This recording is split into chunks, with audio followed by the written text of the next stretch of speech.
बारासात के हृदयपुर से सटे सिबातला इलाके में रविवार देर रात तालाब से एक नाबालिग का शव बरामद होने पर पूरे इलाके में शोक और आक्रोश फैल गया। बताया जा रहा है कि वार्ड नंबर 31 के कैलाश नगर मठ से सटे इलाके का रहने वाला यह लड़का रविवार रात करीब 11 बजे आखिरी बार तालाब के पास घूमते हुए देखा गया था।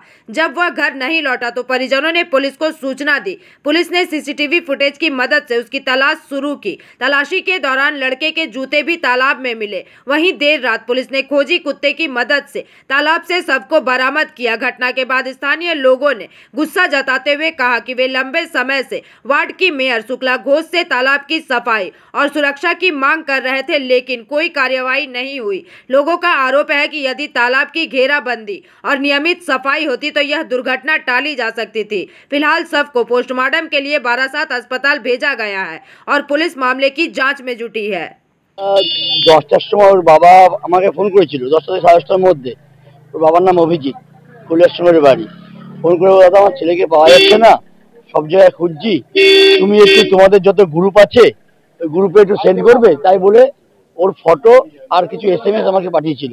আমি সাথে সাথে আমার যত গ্রুপ আছে হৃদয়পুর বারাসাত ডিস্ট্রিক্টের যত গ্রুপ আমার সাথে আছে সমস্ত গ্রুপে আমি সেন্ড করেছিলাম এবং তারপরে তো খোঁজাখুঁজি করা হয়েছে। পুলিশ খুব ভালো কাজ করেছে। পুলিশ তো 12টা থেকে আমি দেখলাম বহুবার সারা দুনিয়া ঘুরেছে। আমরা যেটা জানতে পারছিলাম লাস্ট আমাদের শিবতলা মোড়ে ওকে লাস্ট লোকেশন করা গেছে, যে শিবতলা মোড় থেকে আমাদের এদিকে ঢুকেছে। তখনই আমরা আরও খোঁজ খবর করে জানতে পারি যে বাচ্চাটা এই চত্বরটাতে ঘোরাফেরা করতে, এবং সেটা প্রত্যেক দিন সকাল 8:30 থেকে 9:30 10টার মধ্যে এরম লোকেশনে। তখনই আমরা আন্দাজ করছিলাম যে হয়তো আমাদের এখানে কিছুটা অঘটন ঘটতে পারে। সেটাই ঘটেছে, আর কিছুই না। যেটা বক্তব্য আমাদের পুরো এলাকাবাসীর, আমরা রিসেন্ট আমাদের এই রাজ্য সরকারের যে কর্মসূচি যে পাড়ায় সমাধান বলে যেটা হচ্ছে, সেখানে আমরা একটা উদ্যোগনী চিঠিও করা হয়ে গেছে যে আমাদের এই পাড়ায় সমাধানের যে ঘাটটা এটা আমরা ঠিক করব।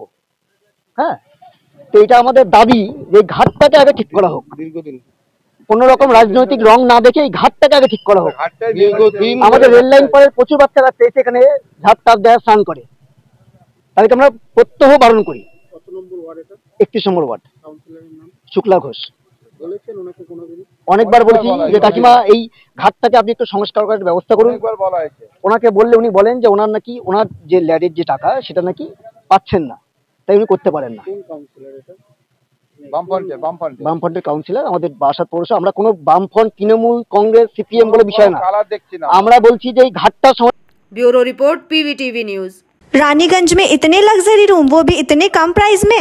मैं बात कर रही हूँ रानीगंज के NSD रोड में लोकेटेड होटल अतिथि इन के बारे में। यहाँ पे आपको फैमिली, फ्रेंड्स और कॉर्पोरेट के लिए रूम्स मिल जाएंगे, वो भी सिर्फ 1500 स्टार्टिंग प्राइस में। यहाँ पे आपको super deluxe room, Dulux room, regular room के साथ साथ प्योर वेज रेस्टोरेंट, जहाँ से आप अपने रूम तक टेस्टी फूड ऑर्डर्स कर सकते हैं। ये होटल हाइजीनिक और क्लीन होने के साथ साथ 27 हेल्पिंग फैसिलिटी भी देती है। High speed wifi, TV with fully AC interior, 24/7 room service, good ambience, clean cupboards, separate geyser facilities, clean washrooms, smoking area. अगर आपका भी प्लान है रानीगंज में स्टे करने के लिए तो आपके लिए ये एक अच्छा ऑप्शन हो सकता है। आप यहाँ पर रूम ऑनलाइन प्लेटफॉर्म मेक माई ट्रिप से भी बुक कर सकते हैं। अगर आप मेरी वीडियो दिखाते हैं तो आपको मिलेगा एक्स्ट्रा 20% ऑफ। अतिथि इन होटल आपको रानीगंज स्टेशन से 5 मिनट वॉकिंग डिस्टेंस पे मिल जाएगा। और इन्फॉर्मेशन के लिए आप इन्हें कॉल भी कर सकते हैं। Thank you for watching.